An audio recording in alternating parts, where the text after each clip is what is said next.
இந்த லூக்கா எழுதின சுவிசேஷம் 2ஆம் அதிகாரம் நிறைய வாட்டி கேட்டிருப்பீங்க. அதை சொல்லும்படியாக ஒரு சில வசனங்களை கூட எடுத்துட்டு அதற்கு முன்பதாக இன்னைக்கு 2 சின்ன செய்தியாக, ஒன்று இயேசுக்கும் கிறிஸ்துவ பிள்ளைகளாக நமக்கும் அவருக்கும் உள்ள கம்பேர் பண்ணி ஒரு 3 காரியங்களையும், பிறகு அந்த லூக்கா எழுதின சுவிசேஷத்தை பற்றி நான் உங்களிடத்துல பகிர்ந்து கொள்ள ஆசைப்படுகிறேன். வாசித்த மத்தேயு 2ஆம் அதிகாரம் 1ஆம் வசனம் வாசிங்களேன்.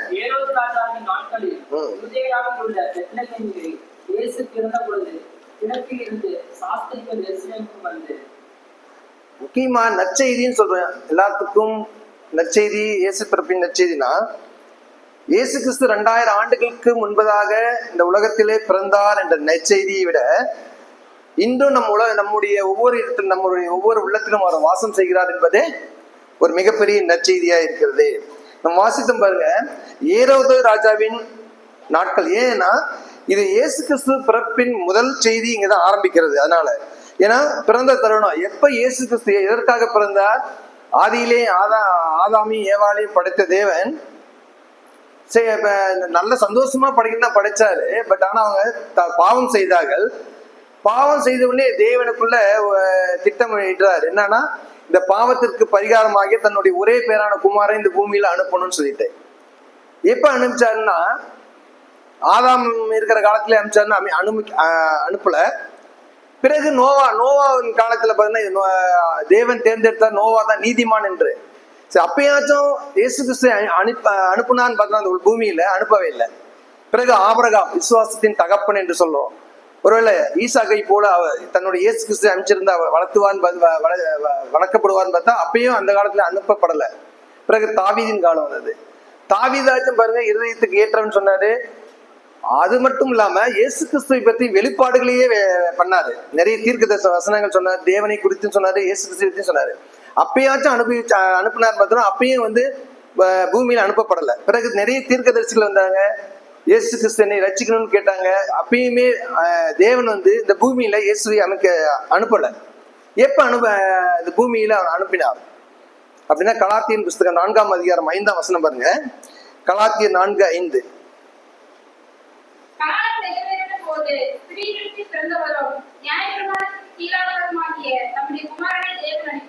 பாருங்க, காலம் நிறைவேறின போது. இவ்வளவு நாட்கள் இருந்தாரு, ஒவ்வொருத்தரும் பார்த்தாங்க. ஆனா ஆண்டவர் அமுக்கவே இல்லை. எப்ப அனுப்பிச்சார்னா, காலம் நிறைவேறின போதுதான் இயேசு கிறிஸ்து இந்த பூமியில வந்தார். நிறைய நேரத்துல நம்ம என்ன பண்றோம்னா, இயேசு கிறிஸ்துவை தேடினோம், ஆனா இதுவரையும் நன்மை கிடைக்கல. ஒவ்வொரு கிறிஸ்துமஸ்க்கும் ஒவ்வொரு ஆண்டு இறுதியிலும் நான் இயேசு கிறிஸ்து ஜெபிக்கிறேன், நான் நன்மைகளுக்காக ஜெபிக்கிறேன். வருடங்கள் ஆனா போய்கொண்டே இருக்கிறது, ஆனா அந்த நன்மைகள் எனக்கு வரவே இல்லை அப்படின்னு நம்ம நினைக்கிறோம். பாருங்க, இயேசு கிறிஸ்துக்கே ஒரு காலம் வருது. அதுதான் ஆண்டவர் சொல்றார், நீங்கள் ஒரு நன்மைகள் கிடைக்கல, இந்த வருஷம் போன வருஷம் கிடைக்கல அப்படின்னு நினைச்சீங்கன்னா, உங்களுக்குன்னு ஒரு காலம் வைக்கப்பட்டிருக்கிறது. அந்த காலத்தின் பிரகாரம் தான் உங்களுக்கு அந்த நன்மைகள் வரும். அதனால அந்த காத்திருப்பின் காலம் தான் நமக்கு முக்கியமா இருக்குது. ஏன்னா கிறிஸ்துவர்களாகிய நாம் இந்த காத்திருப்பின் காலத்தை கலங்கிறோம். எதனால்னா, நம்ம பொதுவாகவே கிறிஸ்துவர்கள் 2 விதமான காரியங்களை கலங்குறாங்க. ஒன்று, சக மனிதர்களால் புறக்கணிக்கப்படும் பொழுது நாம் கலங்குகிறோம். இரண்டாவதாக, இது மாரி காத்திருப்பு, இயேசு நமக்கு நன்மையே செய்யல கிறிஸ்து அப்படின்றவன் அதுமாரி காத்திருப்பின் காலத்துல தான் நம்ம கலங்குகிறவளா இருக்கிறோம். ஏன்னா ஏசாயா 40:31 என்ன சொல்ல பாருங்க, கர்த்தருக்கு காத்திருக்கிறவர்கள் புதுபலன் அடைவார்கள். அப்ப நாம் காத்திருக்கிறோம்னா அது நல்லதுதான். ஒருவேளை இன்றைய தினத்துல கூட உங்களுடைய வேலைகளுக்காக அல்லது திருமணத்திற்காக இல்ல குழந்தைகளுக்காக நீங்கள் காத்திருக்கும் பொழுது கண்டிப்பா அந்த காத்திருப்பின் காலம் ஒரு நன்மையாக முடியும். நிறைய பேர் என்ன நினைக்கிறோம், கிறிஸ்துவர்கள் காத்திருக்கிறது வீணான காலம், நான் 10 வருஷம் 5 வருஷம் காத்திருந்த ஆண்டவர் எனக்கு எதுவுமே செய்யல அப்படின்னு நினைக்காதீங்க. காத்திருப்பின் காலம் நமக்கு ஆண்டவர் அந்த காலத்தை அந்த நேரத்தை நமக்கு ஆயத்தப்படுத்துகிறவராக இருக்கிறார். ஏன்னா நான் முன்னே சொன்ன போல இயேசுக்கே ஆண்டவர் வெயிட்டிங் பீரியட் வச்சார். ஏன்னா அவரே ஒரு கர்த்தர், அவரே ஒரு கிறிஸ்து, அவருக்கே எந்த காலத்துலன்னு ஒரு குறிப்பிட்ட காலத்தை வச்சாருப்ப நமக்கு வைக்கிறது ஒன்றும் அபூர்வமே கிடையாது. அதனால காத்திருக்கும் காலத்துல யாரும் கலங்காதிருங்க. ஏன்னா வேதத்துல சொல்றது ஆண்டவருடைய பிறப்பின் காலம் காலத்தை குறிக்குது, இறப்பின் காலமும் குறிச்சிருக்குது, அவர் பாடுபடுற காலமும். இந்த ஏசாயா 53 எல்லாமே விளக்கப்பட்டது ஆண்டவர் பிறக்காத்துக்கு முன்னாலே. சங்கீதம் 22 சொல்லப்படுது அவருடைய மரணங்கள் எப்படி படணும்னு. அதே போல அவருடைய இறப்பு காலமும் சொல்லியிருக்கு. ரோமர் 5:6 பாத்தீங்கன்னா அவர் இறப்பு காலம். இப்படி ஒவ்வொன்றும் காலங்கள் தீர்மானிக்கப்பட்டது. அதன் பிரகாரம் தான் அவர் பிறந்தார். ஆனா காத்திருப்புன்றது நீங்க கலங்காதீங்க, கண்டிப்பா அந்த காரியம் நடக்கும். சில நேரத்துல இந்த காத்திருப்பு நமக்கு என்ன பண்ணுது, சந்தேகம் வந்துருது. ஒருவேளை ஆண்டவர் நமக்கு காத்திருக்கிறோம்னு வச்சுக்கலாம், இந்த காரியம் நடக்கும், நம்ம தேவன் மேல சந்தேகம் வந்துருது. வேதத்துல நம்ம சந்தேகப்படும்படியான ஒரு வார்த்தை பாருங்க, சித்தம் என்கிற வார்த்தை. சில நேரத்தில் என்ன பண்ணுவோம், ஜெபிச்சு எது கொடுக்கலாம், ஆண்டவருக்கு சித்தமானபடியா நடக்கட்டும் இந்த காரியம் அப்படின்ட்டு அந்த சித்தம் என்கிற ஒரு வார்த்தையை நம்ம போட்டுறோம். ஏன்னா அந்த சித்தம் என்பதுன்னா ஒரு நெகட்டிவா இது நடக்காது அப்படின்னு நம்ம உடம்புல வர்றப்ப, நம்ம மனசுல வர்றப்ப, அப்ப இந்த ஆண்டவர் சித்தமா இருந்தா நடக்கட்டும் அப்படின்ட்டு. இந்த சித்தம் என்றது ஆங்கிலத்துல நீங்க பாத்தீங்கன்னா என்ன பண்றோம்னா வில் அப்படின்னு போட்டிருப்பாங்க, டிசையர் அப்படின்னா என்னது, விருப்பம் அப்படின்னு ஒரு வார்த்தை. இன்னொரு வார்த்தை பாத்தீங்கன்னா டிசிஷன் போட்டிருப்பாங்க, அப்படின்னா தீர்மானம். அப்ப சித்தம் என்பது விருப்பமா இல்ல சித்தம் என்பது தீர்மானமா? ஏன்னா நம்ம குழப்பறதுனாலதான் இது ரெண்டு வார்த்தை. அப்ப எதுங்க ரைட்டு? சித்தம்ன்றது விருப்பம்ன்றது ரைட்டா, சரியா? இல்ல தீர்மானம்னா சித்தமா அப்படின்னா, தீர்மானம், விருப்பமும் தீர்மானம் சேர்ந்ததுதான் சித்தம். இரண்டுமே சேர்ந்ததுதான் சித்தமா இருக்கிறது. ஒரு எக்ஸாம் சொல்ற பாருங்களேன். இப்ப கடந்த ஒரு மாதத்துக்கு முன்னாடி, ஏன்னா ஆண்டவருடைய விருப்பம் எப்படி சித்தம் எப்படின்னு சொல்றேன். ஒரு மாசத்துக்கு முன்னாடி எங்க பையன் என்ன பண்ண, இந்த இடத்துல இந்த பேடு, அவனுக்கு ரொம்ப இந்த கீபோர்டு வாங்கி கொடுத்தா அடிக்க மாட்டேன்றான். பேடு தான் இவனுக்கு ரொம்ப இஷ்டம் அவனுக்கு. ஆனா நான் பேடை வாங்கி கொடுக்கறதுக்கு எனக்கு விருப்பமா இருக்குது. பட் அவனோட படிப்பை கருதி நான் இப்ப வாங்கி தர முடியல. ஏன்னா இப்ப 11th முடிக்க போறான், 12th போக போறான். அப்ப அது பேருதான் ஆண்டவருக்கு விருப்பம். ஆண்டவர் விருப்பம் இல்லாம நமக்கு வார்த்தையை அல்லது வாக்குத்தத்தை அனுப்ப மாட்டாரு. ஆண்டவர் வாக்குத்தத்தை அனுப்பிச்சிட்டாரு.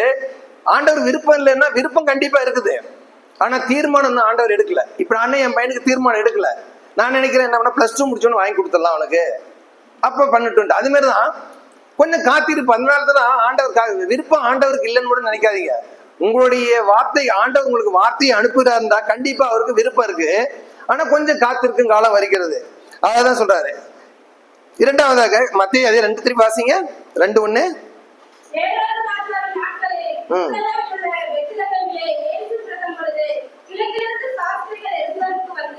இல்ல ஒரு வருஷம் வரும் பாருங்க. முதலாவது அவர் காத்திருப்பு காலம் இருந்தது. இரண்டாவதாக ஏரோது நாட்களில் யூதேயாவில் உள்ள பெத்லகேமிலே காலம் நிறைவேறிட்டுச்சு. இப்ப ஆண்டவர் இப்ப பூமிக்கு வரணும். பூமிக்கு வரணும்னா அனுப்புறாரு. அங்க ராஜ்யம் என்னன்னு பாத்தீங்கன்னா ரோமர்களுடைய ராஜ்யமா இருக்கிறது.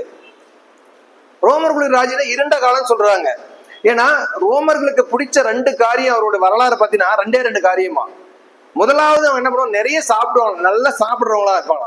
ஒரு 20-30 ஐட்டம் வச்சு சாப்பிடுவாங்களாம். அப்படி சாப்பிட்றப்ப சரி, சப்போஸ் சாப்பிட முடியலன்னா அதை வாமிட் பண்ணிட்டு திருப்பியும் சாப்பிடுவாங்களாம். அவ்வளவு விருப்பமா சாப்பாட்டு மேல அவங்களுக்கு. இரண்டாவது காரியம் என்னன்னா, ஒரு நல்ல ஃபுட்டெல்லாம் சாப்பிட்டுட்டு என்ன பண்ணுவாங்கன்னா, ஒரு பெரிய கிரவுண்ட் மாதிரி இருந்துச்சுன்னா அதுல ஒரு 500-1000 பேர் உக்காந்துப்பாங்களாம். உக்காந்துட்டு ஒரு சிறைச்சாலையை வச்சுட்டு, அந்த சிறை இந்த சிங்கத்தை அடைக்கிறாங்களா குண்டு, அந்த மாதிரி குண்டு வச்சுட்டு அடிமைகளை ஒரு 2-3 பேர் குற்றம் செய்தாலோ இல்லையோ அவங்களை தூக்கி அதுல போட்டுட்டு, அது அந்த சிங்கம் அவங்களை கடிக்கிறப்ப என்ன பண்ணுவாங்களோ அதை பார்த்து ரொம்ப சந்தோஷப்படுவாங்களாம். இந்த மாதிரி காலங்கள் அந்த ரோமருடைய காலமா இருந்தது. அந்த மாதிரி காலத்துல என்ன பண்ணுவோம், அதுதான் இருண்ட காலம், நிறைய மக்களுக்கு துன்புறுத்தும் காலமா இருந்தது. இப்ப ஆண்டவர் பாருங்க, இவ்வளவு நாள் காத்திருந்தாரு. காத்திருந்துட்டு தன்னுடைய மகனை, ஒரே பேரான மகனை அனுப்பலான்னு பார்த்தா பூமியோட சூழ்நிலை பாருங்க எப்படி இருக்குது, ஒரு இருண்ட காலமாக இருக்கிறது. ஏதோ 2வது உங்ககிட்ட சொல்றேன், நீங்க நிறைய நேரத்தில் இருக்கலாம், ஆண்டவர் என்னோட சூழ்நிலையே மாற்ற மாட்டேன்றாரு. எந்த ஒரு காரியம் நமக்கு சூழ்நிலை வராத போல இருக்கிறதே என்று நீங்க நினைக்கலாம். அதான் 2வது பாருங்க. முதலாவது ஆண்டவர் காலம் நிறைவேற்று. 2வது பாருங்க அவர் அனுப்புறாரு, சூழ்நிலைகள் சரியானதாக இல்லை. எப்படிப்பட்ட சூழ்நிலை இருக்கா பாருங்க. 3வது பாருங்க, அதே வாசிங்களேன். இல்ல வாங்கடா. ஏரோது ராஜாவின் நாட்களில் யூதேயாவில பெத்லகேமிலே இயேசு பிறந்த பொழுது கிழக்கிருந்து சாஸ்திரிகள் எருசலேமுக்கு வந்தார்கள். சரி, இப்ப பெத்லகேம் அவர் எங்க பிறந்தாருன்னா, பிறக்கிற சூழ்நிலை தான் கஷ்டமா இருக்குது. ரோமர்கள் காலத்துல ரோம் தான் அதனுடைய தலைநகர். நமக்கு எப்படி சென்னை, டெல்லியோ அது மாதிரி ரோம் தலைநகர். ஒருவேளை அங்கேயே இயேசு கிறிஸ்து ராஜான்னு சொல்றோம். அவர் அங்க பிறப்பாருன்னு பார்த்தா அங்க பிறக்கல. சரி, அங்கதான் பிறக்கல, இஸ்ரவேலின் தலைநகரமா எருசலேம்ல தான் பிறக்க வைப்பாருன்னு பார்த்தா அங்கேயும் பிறக்காம போயிட்டு, அங்கேயும் ஆண்டவர் தேவன் அவருக்கு பிறக்கிறதுக்கு அங்க சூழ்நிலை இல்லை. சரி, பெத்தேல் தான் சொல்லுவாங்க தேவனுடைய கூடாரம் அதுன்னுவாங்க. அங்கேயும் பார்த்தா அங்கேயும் ஆண்டவர் அங்க பிறக்கிறதுக்கு சான்ஸ் கொடுக்கல. சீலோம் உடன்படிக்கை பெட்டி அங்கதான் அதிக நாட்கள் வைக்கப்பட்டது. அங்கேயாச்சும் இயேசு கிறிஸ்து பிறக்க வைப்பார்னா அங்கேயும் பிறக்க வைக்கல. எங்க பிறக்க வச்சாருங்க? பரலோகம் திட்டமிடுகிறது இயேசு கிறிஸ்து எங்க பிறக்க வைக்கிறதுன்ட்டு. எங்கன்னா பெத்லகேம் எங்க இருக்கு தெரியுங்களா? மீகாவின் புஸ்தகம் 5:2 வாசிங்க.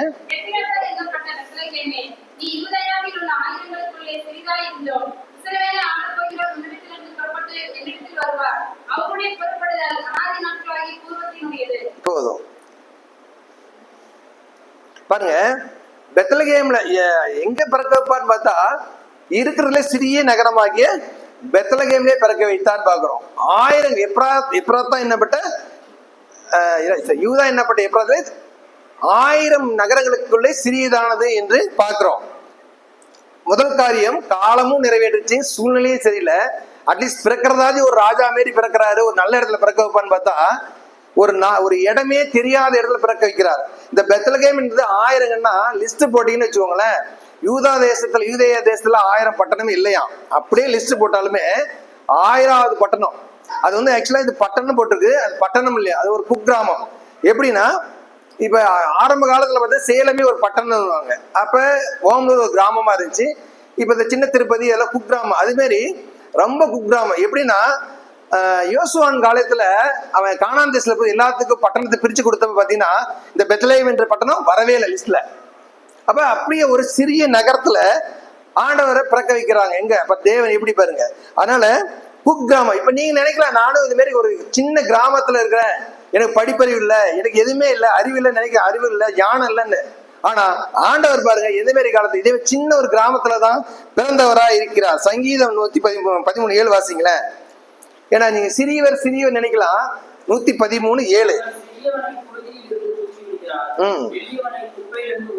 பாருங்க. எளியவனே நீங்க வந்து சிறியவன் நினைக்காதீங்க, ஆண்டவர் உங்களை குப்பையிலிருந்து தூக்குகிறவரா இருக்கிறார். பாருங்க 3 காரியம்.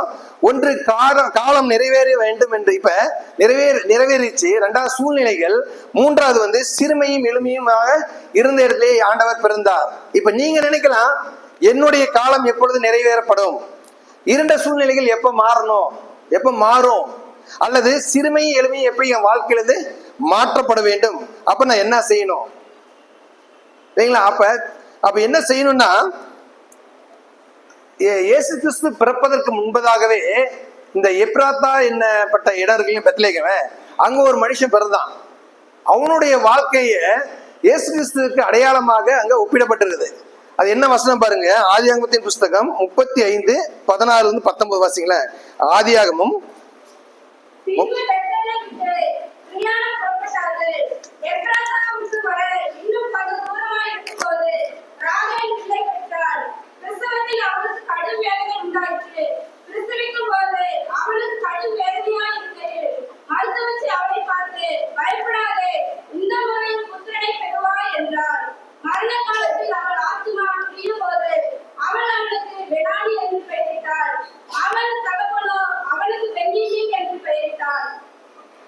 ராகேல்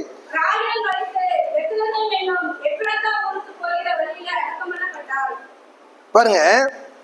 இயேசு கிறிஸ்து எப்படி யோசேப் மரியாள் எப்படி பிரெக்னண்டா இருக்கிறப்ப அந்த பெத்லகேம் வந்தாலோ அதே போல யாக்கோபும் ராகேலும் அதே போல பெத்லகேமுக்கு வராங்க. எப்ராத்தா என்னப்பட்ட பெத்லகேமுக்கு வருகிற போல அவளுக்கு அதே போல பிரசவ காலம் ஏறி இருக்கிறது.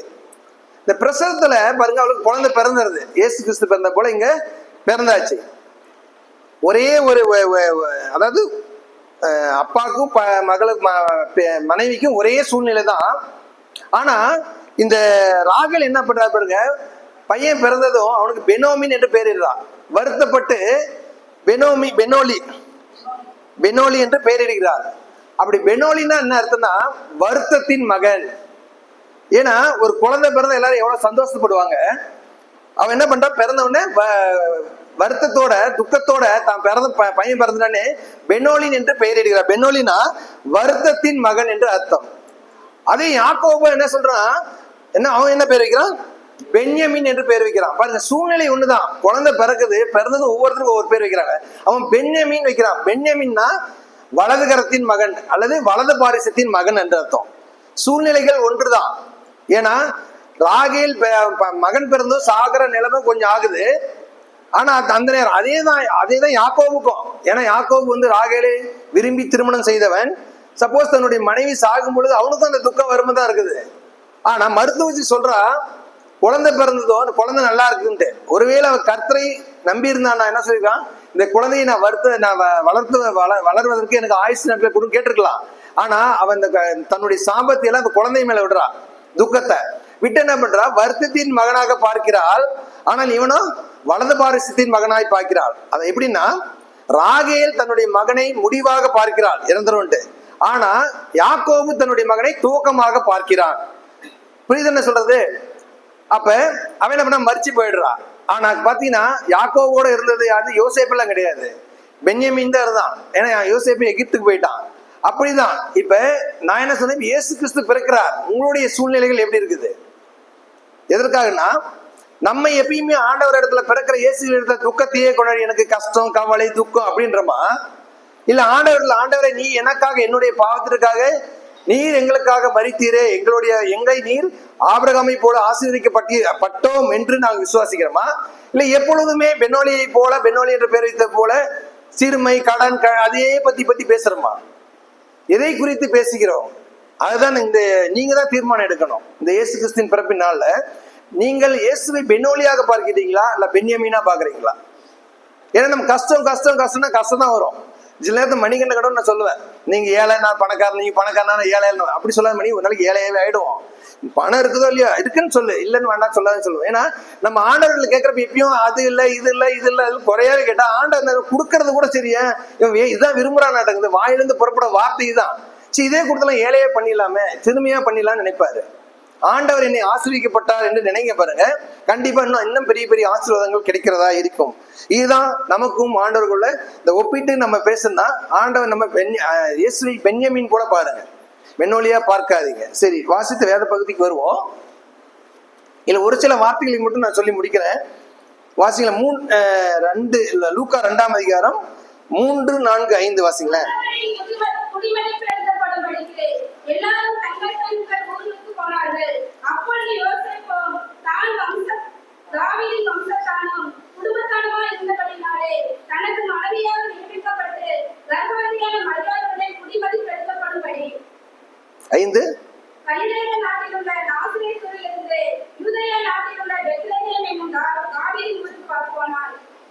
தாவீது ஊருக்கு போனான்.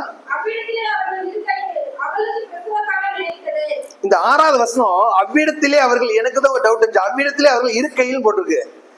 இருக்கையில் என்னங்க அர்த்தம்? தங்கி இருந்தாங்க தான் அர்த்தம். இப்ப இந்த யோசேப்பு நிறைய பேர் சத்திரத்துல இயேசு அந்த மரியாள் தங்கினான்னு சொல்றாங்க. சத்திரத்திலே தங்கினான்னா யோசேப்பு யாருடைய வாரிசு? யாருடைய வாரிசா வந்திருக்காரு? தாவீதினுடைய வாரிசா வர்றாரு. தாவீது ஒரு 2 மாசத்துக்கு ஒரு செய்தி கொடுக்குறப்ப தாவீது என்ன பண்ணாரு, 1,00,000 தாளந்து கொடுத்தான்னு சொல்றோம். தாவீதுடைய வாரிசா யோசேப்பு வருகையில எப்படி அவருக்கு பெத்லஹேம் தான் பிறந்தார் தாவீதும், எப்படி அவருக்கு அங்க இடம் எல்லாம் போச்சா என்னன்னு தெரியல. ஏன்னா சத்திரம்ன்றது சில பேர் என்ன, சில மொழிபெயர்ப்புல மேல் மாடின்னு சொல்றாங்க. அது அந்த விளக்கம் எனக்கு தெரியல. பட் ஆனா மேல் மாடி அப்ப ஏன்னா பெத்லஹேம்ல வந்து அவருக்கு இடம் கண்டிப்பா இருந்திருக்கணும். ஏன் இந்த வார்த்தை நான் சொல்றேன்னா, முன்னணியில் கடத்தினார்கள் சொல்றாங்க இல்லையா? முன்னணின்னா என்னங்க அப்படின்னா, இயேசு கிறிஸ்து அந்த காலத்துல பிறக்கும் பொழுது பணம் பதவி வைத்து வந்து யாருமே வந்து தராதரத்தை இது பண்ணல. ஏன்னா அப்போ வந்து நியாயப்பிரமாண கட்டளையை தான் பண்ணாங்க. யாரா ஃபர்ஸ்ட் யாருன்னா ஆசாரியர்கள், அப்புறம் பரிசேயர், சதுசேயர், இப்படி வர்றப்ப கீழ் மட்டத்துல யாருங்க இருக்காங்கன்னா மெய்ப்பர்கள் தான். ஒரு காலத்துல மெய்ப்பர்கள், ஏன்னா இஸ்ரவேல் ஜனத்துல பெரிய ஆளுங்கள்லாம் தாவீது ஆபிரகாம்லாம் மெய்ப்பர்களாக இருந்தாலும் கூட இந்த அடிமைத்தனத்துல வர்றப்ப யூதேயாவுக்கு கொஞ்சம் அந்த அடிமை எப்படி நம்ம ஆங்கிலேயருக்கு ஆட்சி காலத்துல நம்ம கம்மியா இருந்தப்போ இந்தியாவில சுதந்திரம் இல்லைனாலும் சில பேர் சொல்லுவாங்க பாருங்க பழைய ஆளுங்க, இப்ப இந்த விட ஆங்கிலேயர் ஆட்சியிலே நல்லா இருந்துச்சுன்ற மாதிரி யூதேய தேசத்துலயும் கொஞ்சம் உயர்வு இருந்துச்சு. அப்ப அவங்க என்ன நினைச்சாங்கன்னா, இந்த தனக்கு ஒரு உயர்வு வந்தோடனே மெய்ப்பர்கள்லாம் வந்து ரொம்ப கீழே தீட்டானவர்கள். ஏன்னா நியாய பிரமாணத்தின்படி ஒரு சில காரியங்கள் சொல்ற பாருங்க, டெய்லி 2 வேளை குளிக்கணும். ஆடு மேய்க்கிறனால குளிக்க முடியுமா? அவன் பாலைவனத்துல குளிக்க முடியாது. கை கழுவிட்டு தான் சாப்பிடணும். அவனுக்கு தண்ணி இருக்கணும், கை கழுவ முடியாது. சப்போஸ் என்ன பண்ணோம், பிணத்தை வந்து ஆடு மாடு இறந்துச்சுன்னா நம்ம என்ன பண்றோம், நம்ம ஒரு டெத்தை பார்த்தா குளிக்க போறோம். அதே மாதிரி நியாயப்பிரமாணத்தின்படி அவங்களால குளிக்க முடியுமானா, அங்கே தண்ணி இருக்குன்னா குளிக்க முடியாது. உன்னை டெத் ஆனாலும் அதை எடுத்து போச்சு தான் பண்ண முடியும். சப்போஸ் ஏதாச்சும் அசிங்க இருந்தாலும் மிதிக்க தான் முடியும். இப்படி எல்லாத்துலயுமே தீட்டுப்பட்டவர்களா இருக்கிறார்கள். அப்ப இப்ப முதல் காரியம் தீட்டுப்பட்டவர்கள் அவங்க வந்து கடைசி நிலைமைக்கு மெய்ப்பர்கள் இருக்கிறார்கள். அப்படி இருந்து அதனால இந்த யூத மக்கள் என்ன பண்ணுவாங்கன்னா, இந்த மெய்ப்பர்களை வந்து தீட்டானவர்களாகவே நினைப்பார்கள். அப்படி தீட்டானவர்களா இருந்தாலும் இந்த இஸ்ரவேல் ஜனங்கள் என்ன பண்றாங்கன்னா, தனக்கு பலியிடணும், பாவத்துக்கு பலியிடணும் யார்கிட்ட போவாங்க, மெய்ப்பர்கள் தான் போவாங்க. இந்த மெய்ப்பர்கள் வந்து இந்த இஸ்ரவேல் ஜனங்களுக்கு ரெண்டு இதுல வந்து உதவி செய்தார்கள். என்னன்னா, ஒன்று வந்து பலியிட வருவதற்கு ஆடுகளை வளர்த்துவாங்க. ஆடு எப்படி வளர்த்துவாங்கன்னா, ஆடு ஒரு குட்டி போடுது, அவங்க வந்து ஒரு குட்டி போடுதுன்னா பாலைவனத்தில் இருப்ப குட்டி போடுன்னு வச்சுக்கோங்களேன். அந்த குட்டி என்ன பண்ணுவாங்கன்னா, முன்னாடி சுட்டி வைப்பாங்களாம். ஏன்னா ஆடு குட்டி போட்டு பாத்துறீங்களா, உடனே ஆடு எகிரும் உடனே உடஞ்சி ஏதாவது கை கால் முதல் பேரான ஆடுன்றது ஆடு முதலாக குட்டி போடுறது. அப்ப அந்த குட்டி என்ன பண்ணும், போய் கீழே வந்துச்சுன்னா அது வந்து பழுதற்ற ஆடு ஆயிடும், சரி பழுதுள்ள ஆடு ஆயிடும். அப்ப அந்த பழுதுள்ள ஆடாக இருக்கிறது போல பழுதற்ற ஆடா இருக்குன்னா முன்னாடியே சுட்டி வச்சிருவாங்க. சுட்டி அதை வந்து வச்சிருவாங்க. அப்ப வச்சுட்டு தான் பல்லு இருக்கா கண்ணு இருக்கா எல்லாம் கரெக்டா பார்ப்பாங்க. பார்த்து அது ஓகேனாக்க அவங்க ரொம்ப சந்தோஷமா பாடுவாங்களாம். அவங்க பாடுற பாட்டு அங்க இருக்கிற ஜனங்களுக்கு கேட்குமா, ஓ அப்போ வந்து நம்ம பலியிடுறதுக்கு ஒரு ஆடு பிறந்துருச்சு அப்படின்னு இவங்க நினைச்சுப்பாங்க. இரண்டாவது என்ன காரியத்துக்காக பார்ப்பாங்கன்னா, பெண்கள் வந்து ரத்தத்தினால் தீட்டுப்படும் பொழுது என்ன பண்ணுவாங்கன்னா, பெண்களை வீட்டை விட்டு முன்னெல்லாம் நம்ம இதுல பண்ணுவாங்க தெரியுங்களா, இந்துக்கள் வெளியே வச்சிருவாங்க. அது போல என்ன பண்ணுவாங்கன்னா, அவங்க தீட்டுப்படும் போது அவங்க வெளியே வச்சிருவாங்க. அவங்கள உள்ள விட்டுட்டு இருக்கிற ஜனங்கள்லாம் வெளியே போயிடுவாங்க. வெளியே போயிட்டாங்கன்னா அப்படி இருப்பாங்களா. சப்போஸ் குடும்பத்துல அதிக பேர் இருக்காங்க, வயசானவங்களாம் இருக்கிறப்ப என்ன பண்ணுவாங்களா, அவங்களாம் உள்ள இருந்துட்டு அவங்கள இந்த தீட்டுப்படுறவங்கள வெளியே வச்சிருவாங்க. வெளியே வைக்கிறது எங்க வைக்க முடியும்னா, மெய்ப்பர்கள் இடத்துல வைப்பாங்க. மெய்ப்பர்கள் எப்படிங்க, அவங்க தீட்டாக மாட்டாங்கன்னா ஏற்கனவே அவங்க தீட்டுப்பட்டவர்களா இருக்கிறனால அவங்க இருந்து கொடுப்பாங்க. அவங்க தீட்டு காலம் முடிஞ்ச உடனே அவங்க வந்து கொண்டு வந்து சேர்த்திப்பாங்க. இப்படி ரெண்டு நிகழ்ச்சிகள் அங்க நடக்குது. அப்ப அதுக்காக தான் இயேசு கிறிஸ்து பாருங்க, பிறக்கும் பொழுது பிறந்துட்டாரு, முன்னணியிலே கிடத்துறாரு. எப்படின்னா சுற்றி தான் கிடைக்கிறார். ஏன்னா பழுதற்ற ஆட்டுக்குட்டி அவர் நம்முடைய பாவங்களுக்காக மறிக்கிறதுக்கு அவர் எப்படிப்பட்டாரு, பழுதுள்ள ஆட்டுக்குட்டியா இல்ல, பழுதற்ற. யாராச்சும் நீ குழந்தை பிறந்து பாத்துருக்கீங்களா, நம்ம என்ன பண்ணுவோம், துண்டை விரிச்சு குழந்தைய போடுவோம். ஆனா துணிகளிலே சுற்றி முன்னணியில்னா சுற்றுறதுனா குழந்தைய சுட்டி வைக்கிறது. எப்படி பழுதற்ற ஆட்டுக்குட்டி எப்படி சுற்றுறாங்களோ அதே போல இயேசு கிறிஸ்து சுற்றி முன்னணியிலே வைத்தார்கள். முன்னணியில எதுக்கு வைக்கிறாங்க, எப்படி ஆட முன்னணி வச்சாலும் அதே போல வைத்தார்கள்.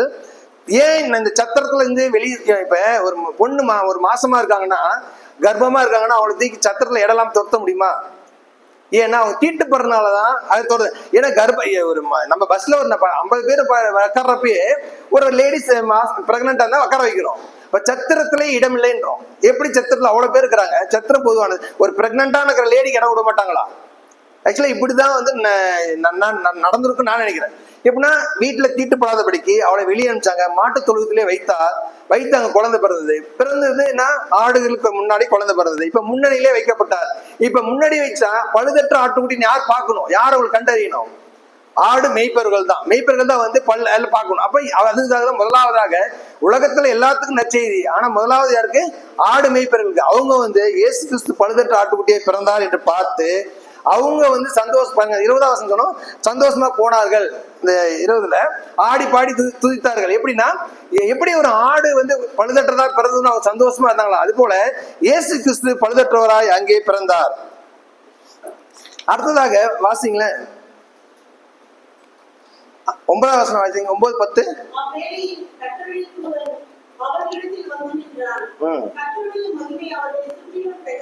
பிரகாசித்ததான் பாருங்க.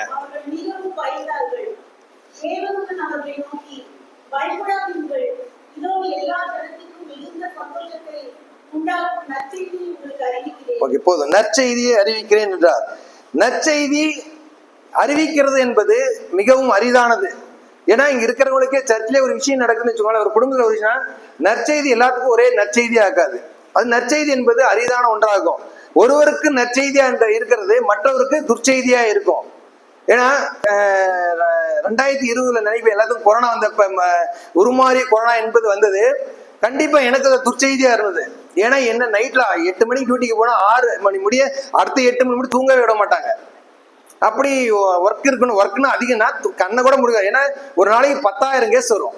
அதில் வந்து என்னால் ரன் பண்ணாவே 8,000 தான் பண்ண முடியும். அதனால் சண்டே சாம்பிள் எடுக்க மாட்டோம். மற்ற நாள்லாம் எடுத்து அந்த சண்டே வந்து மற்ற நாள் வர 2,000 எடுத்து அதில் போடுவோம். அந்த மாதிரி ரொம்ப கஷ்டமான சூழ்நிலை. அது எனக்கு துச்செய்தியாக இருந்தது. ஆனால் எங்கள் இமானுவேலுக்கு அது நற்செய்தியாக இருந்துச்சு. அவன் 10வது படிக்கிறான், ஆல் பாஸ் அப்படின்னு எவ்வளோ சந்தோஷம் எல்லாத்துக்கும் இல்லை. அப்போ ஒருவருக்கு நற்செய்தி என்பது ஒருவருக்கு துர்ச்செய்தி. யாருக்குமே நற்செய்தி ஒரேயா இருக்காது. பாருங்க, பக்கத்து வீட்டுல சண்டைன்னா நமக்கு நற்செய்தி ஆகும். அவங்க துக்கத்துல இருப்பாங்க, இறந்துட்டாங்கன்னா. அப்படி ஆனா இயேசு கிறிஸ்து ஒருவர் தான் இந்த உலகத்துல பிறந்தப்ப எல்லா ஜனத்துக்கும் நற்செய்தியாய் காணப்பட்டார். ஏன்னா இப்ப பாருங்க, நற்செய்தி என்றால் என்னன்னா அதாவது எதிர்பார்ப்பு நிறைவேறும் செய்தி தான் நற்செய்தி. எதிர்பார்ப்பு நிறைவேறும் செய்தி நற்செய்தி. இப்ப ஒருத்தர் ஹாஸ்பிட்டல் இருக்க, ரொம்ப நல்லவர், அவர் உயிர் பிழைக்கணும், வயசாயிடுச்சு, டெத் ஆகிறமே இருக்காரு. நம்மளாம் என்ன எதிர்பார்ப்போம்? அவர் திருப்பியும் பிழைக்கணும் எதிர்பார்ப்போம். அப்ப டாக்டர் உள்ள வெளியே வந்துட்டு அவரு வந்து நான் பிழைச்சிட்டாரு அப்படின்னு சொன்ன என்னமோ ரொம்ப சந்தோஷமா இருக்கும். அது ஒரு நற்செய்தி. அதுதாங்க எதிர்பார்ப்பு நிறைவேறும் செய்தி தான் நற்செய்தி. இப்ப வாசிங்களா, அதே வசனம் வாசிங்க, 10வது வசனம்.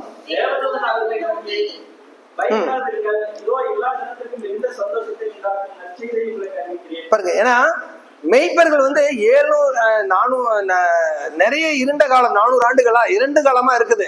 யாருக்குமே நற்செய்தி இல்லை. ஏன்னா ஒரு வார்த்தை வந்துருச்சு. எப்படின்னா, ஒருத்தர் பிறக்க போறார், ஒரு ராஜா. ஆனா அவர் பிறக்கிறப்பதான் நமக்கெல்லாம் பிறக்கிற செய்தி, நமக்கு ராஜாவாக வரப்போகிறார். ஏன்னா நம்மளுடைய காலம் வந்து அடிமையின் காலமாக இருக்கிறது என்று இருக்கிறது. இந்த மெய்ப்பர்களுக்கு இப்ப வந்து பிரகாசமானது, ஒளி வந்தது, உடனே நற்செய்தி ஆண்டவர் அறிவிக்கிறார். அதுதான் அவங்களுக்கு உலகத்துக்கு எல்லாத்துக்கும் நற்செய்தியாய் விளங்கப்படுகிறதா இருக்கிறது. ஏன்னா அவங்க எதிர்பார்த்தாங்க, அந்த எதிர்பார்ப்பானது நிறைவேறு காலமாய் இருந்தது. அதான் எதிர்பார்த்தது நிறைவேறினாதான் நற்செய்தியா இருக்கிறது. வாசிக்கலாம் 11வது வசனம்.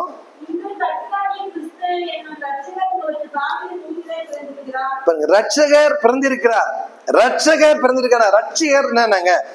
லூக்கா 10 சொல்லுவாங்க, ஆண்டவர் சொல்றாரு, லூக்கா 19:10, நான் எங்க எதுக்காக பிறந்தாரா? இழந்து போனதை தேடவும் ரட்சிக்கவுமே வந்தார். அப்ப இந்த ரட்சகர், இந்த ரட்சிப்புன்னு என்றால் என்ன? ரட்சிப்புன்னு என்னங்க?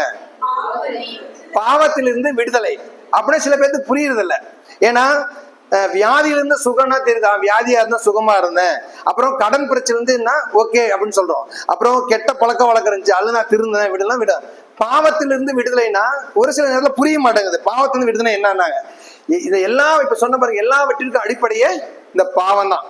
வியாதி வருதா, பாவத்தினால வருது. ஒரு கடன் பிரச்சனை வருதா, பாவத்தினால. எல்லாத்துக்கும் அடிப்படை இந்த பாவமா இருக்கிறது. ஆண்டவர் அந்த பாவத்திலிருந்து விடுதலையாக தான் இந்த பூமிக்கே வந்தார். பாவம் என்றால் என்ன? அப்ப பாவம்னா என்ன? எதை பாவன்றோம் அப்படின்னா, தேவன் செய்யக்கூடாது என்பதை செய்வது பாவம்.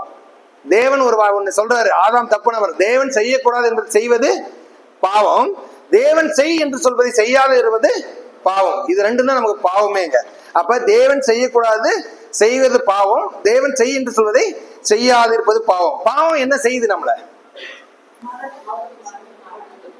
முதலாவது பாவம் என்ன? தேவனை நம்மையும் பிரிக்குது. ஃபர்ஸ்ட் ஆதாம் பாவம் செஞ்சான், தேவன் அவனிட்டு பிரிந்தார். தேவனை நம்மையும் பிரிக்கிறதா இருக்கிறது. அந்த பாவம் செய்த போதுதான் அவளை பிரிச்சது. அந்த பாவம் 2 பேர்த்தையும் தேவன், அப்ப தேவன் அவனும் என்னென்னமோ பாடுபட்டான். ஆனா தேவனோட ஐக்கியமா ஆக முடியல. அப்ப தேவனோட நம்ம ஐக்கியப்படணும். பாவப்பட்ட நம்ம தேவனோட ஐக்கியப்படுனா அதுக்கு ஒரு பரிகாரம் தேவைப்படுது. அதுதான் இயேசு கிறிஸ்து இந்த பூமியிலே பிறந்தார். நம்ம ஒவ்வொருவருடைய பாவத்திற்காகவுமே, பாவத்தை தீர்க்கவே இயேசு கிறிஸ்து இந்த பூமிக்காக பிறந்தார். அப்படிதான் வேதம் நல்ல தெளிவாக சொல்லுகிறது. பாவத்திலிருந்து விடுதலை கொடுத்த உடனே ரட்சிப்பு பெற்றோம்.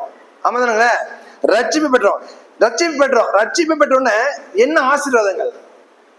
ரட்சிப்பு அடையறீங்க. ரட்சிப்பு அடையினா உங்களுக்கு என்ன ஆசீர்வாதங்கள் கிடைக்கிறது? தேவன் இடத்துல ரட்சிப்பு பெற்றா நமக்கு என்ன ஆசீர்வாதம்? முதலாவது நமக்கு கிடைக்கிறது சந்தோஷம். ஏதோ ஒரு காரியம் முதல்ல நம்ம பண்றது என்னது? சந்தோஷம் தான் படுவோம், இல்லைங்களா? ஆண்டவர் முதலாவது நமக்கு சந்தோஷத்தை கொடுக்குற ஒரு 5 காரியங்கள் மட்டும் பாருங்க, சந்தோஷத்தை கொடுக்குறார். சந்தோஷம் எப்படிப்பட்ட சந்தோஷங்க? பணத்தை கொடுக்கறதுனால சந்தோஷம் இருக்குங்களா? நிறைய பேர் நினைக்கிறாங்க ஆண்டவர் நமக்கு பணம் இருந்தாதான் சந்தோஷத்தை தருகிறான்ட்டு. லூக்கா 10 வாசிக்க வேண்டாம், 19 அதிகாரத்துல சகையை குறித்து பாக்குறோம். அவன் ஒரு ஆயக்காரன், ஐஸ்வர்யனா இருக்கிறான், பணம் நிறைய இருக்குது, ஆனா என்ன சந்தோஷம் இல்லை. இயேசு கிறிஸ்து பார்க்கணும், மரத்த மேல ஏறப்ப ஆண்டவர் என்ன சொல்றாரு? சகையை நீ இறங்கிதான், இன்னைக்கு உன் வீட்டுல தங்குறன்னு ரொம்ப சந்தோஷப்பட்டான். சந்தோஷப்பட்டு என்ன பண்ணான்? தன்னுடைய இருக்கிறதுல பணத்தை மற்றவர்களுக்கு கொடுத்துட்டேன், ஒரு பணம் வாங்கி 4 தனியா கொடுக்குறேன்னு சொல்றான். கொடுக்கறப்ப எதுல சந்தோஷம் பாருங்க, பணம் நமக்கு வர்றது சந்தோஷம் இல்லைங்க, நம்ம கிட்ட கொடுக்கறது தான். அப்ப வெளியில இருந்து உள்ள போறது சந்தோஷம் கிடையாது, உள்ள இருந்து நம்ம உள்ளத்துல இருந்து அமௌண்ட் நம்ம இருந்து வெளியே போறதுதான் சந்தோஷமே பாருங்க. அதனால சந்தோஷம் முதலாவது நம்ம ரட்சிக்கப்பட்ட ஆண்டவர் முதலாவது நம்ம கொடுக்கறது சந்தோஷம். இரண்டாவது பாத்தீங்கன்னா வியாதியிலிருந்து சுகம் தராரு. 38 வருஷமா இருந்த ஒரு மனுஷன் ஆண்டவர் கொண்டு போய் அந்த குளத்துல விட்டா போதுன்னா, ஆனா ஆண்டவர் நீ சுகமாக உனக்கு நான் சொல்றேன் உன் படுக்கையை எடுத்துக்கொண்டு நடன்னு சொன்னாரு. அவன் நடக்காம உட்கார்ந்து நடந்தே இருக்க மாட்டான், நடந்தான், ஆண்டவரை ரட்சித்தா நடந்தான், உடனே அவனுக்கு சுகம் உண்டாயிற்று.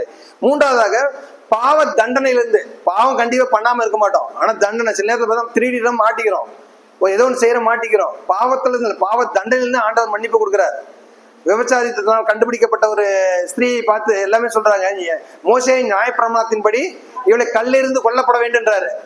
ஆனா ஆண்டவர் என்ன சொல்றாரு, உன்னை நான் ஆகிரிகளாக தீர்க்கப்படவில்லை, இனிமே நீ பாவம் செய்யாதே. நம்ம இந்த வசனத்தை கேட்கிறோம், ஆனா இந்த சின்ன மிஸ்டேக் தான் பண்றோம், பாவம் செய்யறோம், திருப்பி பாவம் தான் செய்யறோம். ஆண்டவர் மன்னிக்கிறத பாவம் செய்யறோம், ஆனா ஆண்டவர் இனி நீ பாவம் செய்யாதே என்றாரு. நான்காவதாக ஐஸ்வர்யத்தை தருகிறார் என்ற ஆண்டவர் ரட்சிப்பின் மூலமா நமக்கு ஐஸ்வர்யத்தை தருகிறார். பாருங்க, பேதுரு ஆண்டவர் ரட்சித்தா, பேதுரு மீனை போடுறான், கடலுக்குள்ள போட்டு எவ்வளவு ஆழத்துல போய் போட்டாலும் ஒரு மீன் கூட ஃபுல்லா நைட் ஃபுல்லா பாக்குற ஒரு மீன் கூட கிடைக்கல.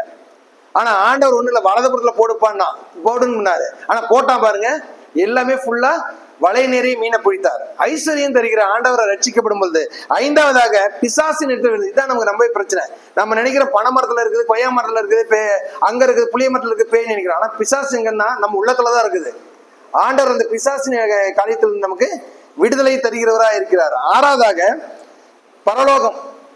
பரலோகம்னா இப்பயே பரலோகம், இப்ப நம்ம பூமியில இருக்கோம், இப்ப நம்ம பரலோகம் தேவைப்படுறது இல்லை. ஏன்னா பூமியில வாழ்ந்துட்டு நம்ம போற காலம், ஒருவேளை ஆண்டவருடைய 2ஆம் வருகை வந்துருச்சுன்னா நம்ம பரலோகத்துக்கு போகலாம். இப்ப இல்ல பாருங்க, பரலோகம் நம்ம ஒருவேளை நம்ம மரிச்சா ஆண்டவர் நம்ம ரட்சிக்கப்படும் பொழுது நமக்கு பரலோகம் கண்டிப்பாக உண்டு.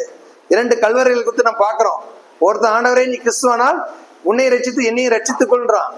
ஆனா அதே இன்னொருத்தன் என்ன சொல்றான், நம்ம ஆகிரிக்குள்ள நம்ம பாவம் செய்தோம், ஆனா நம்ம தண்டனை அழைக்கிறோம், ஆனா அவர் பண்ணல அப்படின்னு என்ன சொல்ற வாசிங்களா இந்த வசனம், லூக்கா 23:40-41-42.